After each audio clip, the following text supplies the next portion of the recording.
freedom fighters, freedom lovers, and those who just want stuff for free. It is I, your favorite obscure social studies teacher with slightly above average intelligence, looks, and style, Mr. Palumbo, and this is the Professor Liberty Podcast, a podcast currently ranked in the mid-800s here in the United States. But if we take into account that there's literally thousands of podcasts out there, we'll take that as a good thing. You know, at one point we peaked at number 470, but that was way back in the day. I don't know. It's something, you know, maybe if I pushed out more episodes, we'd see what happens. But welcome back anyways. I really appreciate you showing up, and those really hardcore fans out there that follow this podcast. I really appreciate you. And it is a very elite group indeed. You know, it's a Christmas season. The holiday season. I don't want to offend anybody out there, you know, sensitive to things like words. But anyway, it's the holiday season, so these episodes are going to be few and far between. That's why, you know, it's been several weeks since I have put a podcast out there. And I'm trying to come up with a new series idea. So if you have any questions, comments, ideas, please don't hesitate to email the show. The email is professorliberty1776@gmail.com. And some of those questions really spark good podcasts. So please don't hesitate to take some time and drop me an email and give me your thoughts and ideas. You can also go to the Facebook page and message me there. So today I'd like to do a This Day in History. And something happened today over 60 years ago that, quite frankly, it's relevant to things happening right now in 2021. That's what makes history so important and so powerful and so dynamic.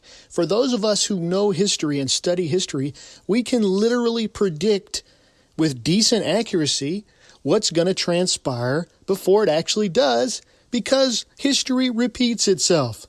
Look, I don't know why history repeats itself. It probably has something to do with human nature.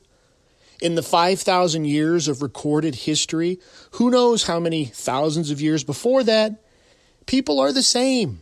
Technology's changed, but the human heart, the human condition has remained the same since way back in the ancient times. I don't know how many times we'll be discussing a topic in class, and I'm able to relate it back to something happening right now.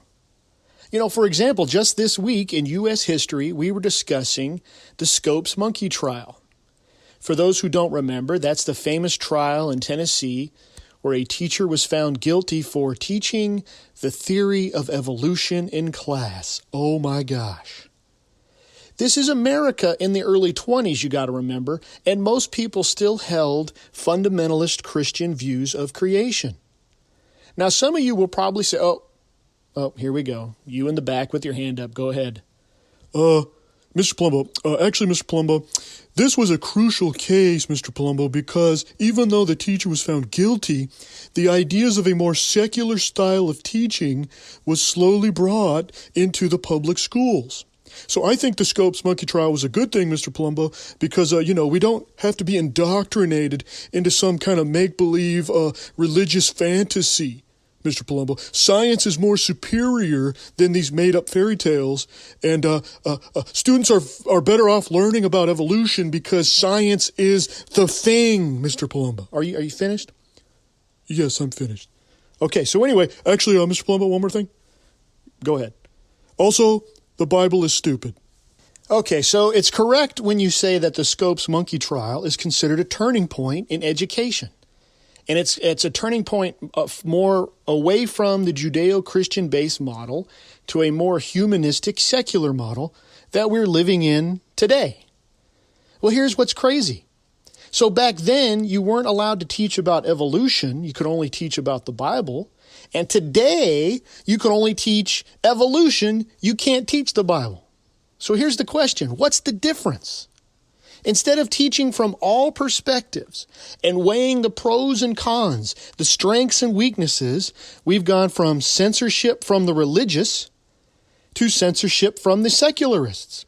In both cases, real education is not going to be achieved. So what is history showing us in this case? What are some deeper things we can draw from looking at today and looking at the Scopes monkey trial? Well, it's history showing us that censorship is a constant thing in human existence.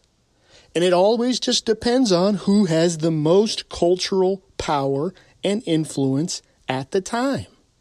However, if you've never studied history, you would think things are brand new. It's just like young people who think socialism is this path to utopia. They've never actually seen socialism, and they're not being taught about it in school, so boy, it sounds like a great idea. Okay, so on with the actual subject of today's show. Today, December 1st, in 1955, a black lady from Montgomery, Alabama, refused to give up her seat on a bus to a white person. The lady's name was Rosa Parks, and her one act of defiance would eventually lead to the change in the Jim Crow South and in the United States forever. When you think about it, one act of civil disobedience was the genesis for Martin Luther King's rise to national prominence. It led to a bus boycott. It led to the desegregation of public buses in Montgomery, which would lead to the civil rights movement, which would lead to I Have a Dream speech, a speech I think students should know, right along with things like the Declaration of Independence or the Emancipation Proclamation. All of this happened because one person had moral courage. One person refused to comply with an unjust law. So the story goes like this, and I'm going to be quoting from history.com. On Thursday, December 1st, 1955, a 42-year-old Rosa Parks was commuting home from a long day of work at the Montgomery Fair department store by bus. Black residents of Montgomery often avoided municipal buses if possible because they found the Negroes in the back policy so demeaning. I'm reading from history.com, folks. Nonetheless, 70% or more riders on a typical day were black, and on this day, Rosa Parks was one of them. Segregation was written into law. The front of the Montgomery bus was reserved for white citizens, the seats behind them for blacks. However, it was only by custom that the bus driver had the authority to ask a black person to give up their seat to a white rider. There were contradictory Montgomery laws on the books. One said segregation must be enforced, but another, largely ignored, said no person, black or white, could be asked to give up their seat even if there's no other seat on the bus available. Nonetheless, at one point on the route, a white man had no seat at all because the seats in the designated white section were taken. So the driver told riders in the 4 seats of the row of the colored section to stand, in effect adding another row for white people. 3 others obeyed. Parks did not. She says, quote, "People always say that I didn't give up my seat because I was tired," she wrote in her biography. But that's not true. I was not tired physically, no. The only tired I was tired of giving in. Eventually, 2 police officers approached and stopped the bus, assessed the situation, and placed Parks in custody. Unquote. Now, news of her arrest across Montgomery quickly led to leaders of the NAACP to help orchestrate a boycott of all buses, and it was a huge success. It was a year-long campaign, and it was a huge success. You know, I often tell my students, there's black and white, but no matter what color you are, everyone appreciates green. Now, this boycott wasn't easy.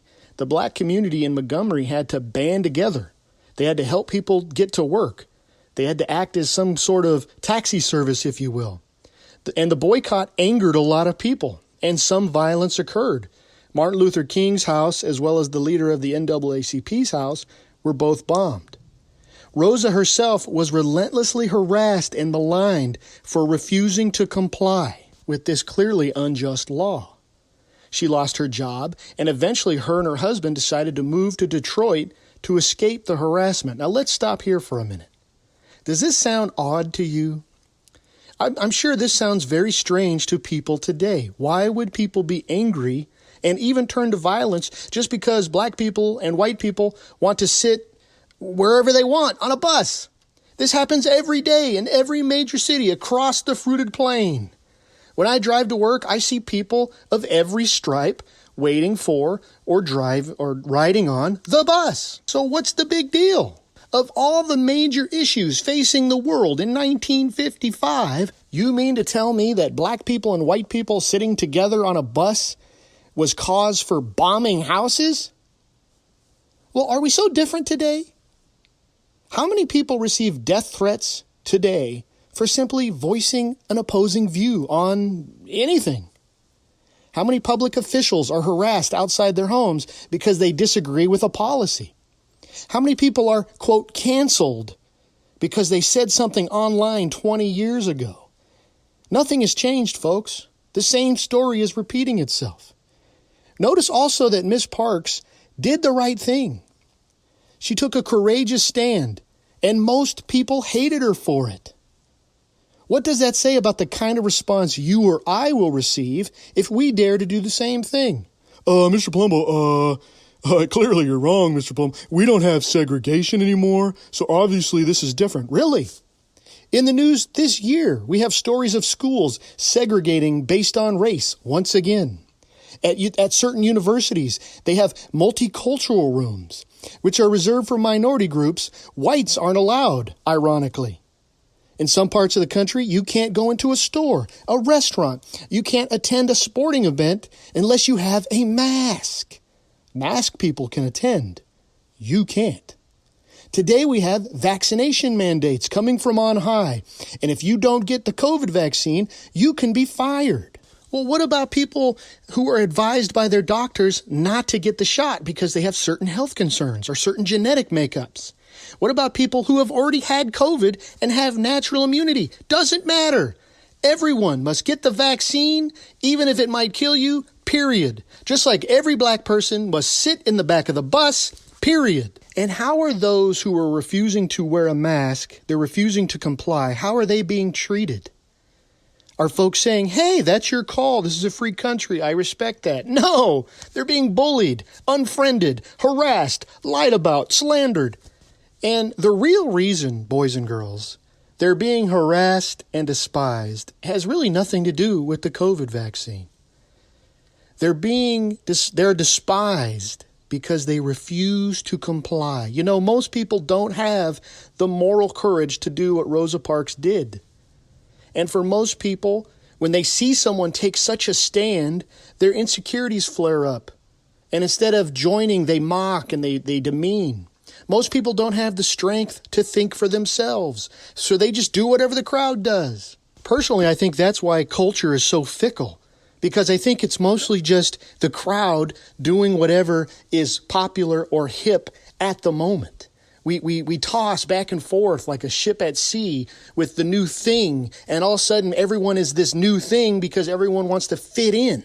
So let me finish with what History.com, how it summarizes or concludes their article. It says, on November 13, 1956, so about a year later, the Supreme Court ruled that bus segregation was unconstitutional. The boycott ended on December 20th, a day after the court's written order arrived in Montgomery. Parks, who had lost her job and experienced constant harassment, became known as the mother of the civil rights movement. All I can say is thank God for those few people in the world who have what it takes to stand up against tyranny and injustice. If it wasn't for people like that, imagine what dark places we would still be in today. Here at Professor Liberty, we seek to educate, inspire, and restore. If you like this podcast, please go to Apple Podcasts and give me a 5-star rating. If you want to email the show, the email is professorliberty1776@gmail.com. You can also go to Teachers Pay Teachers and look at the Professor Liberty store.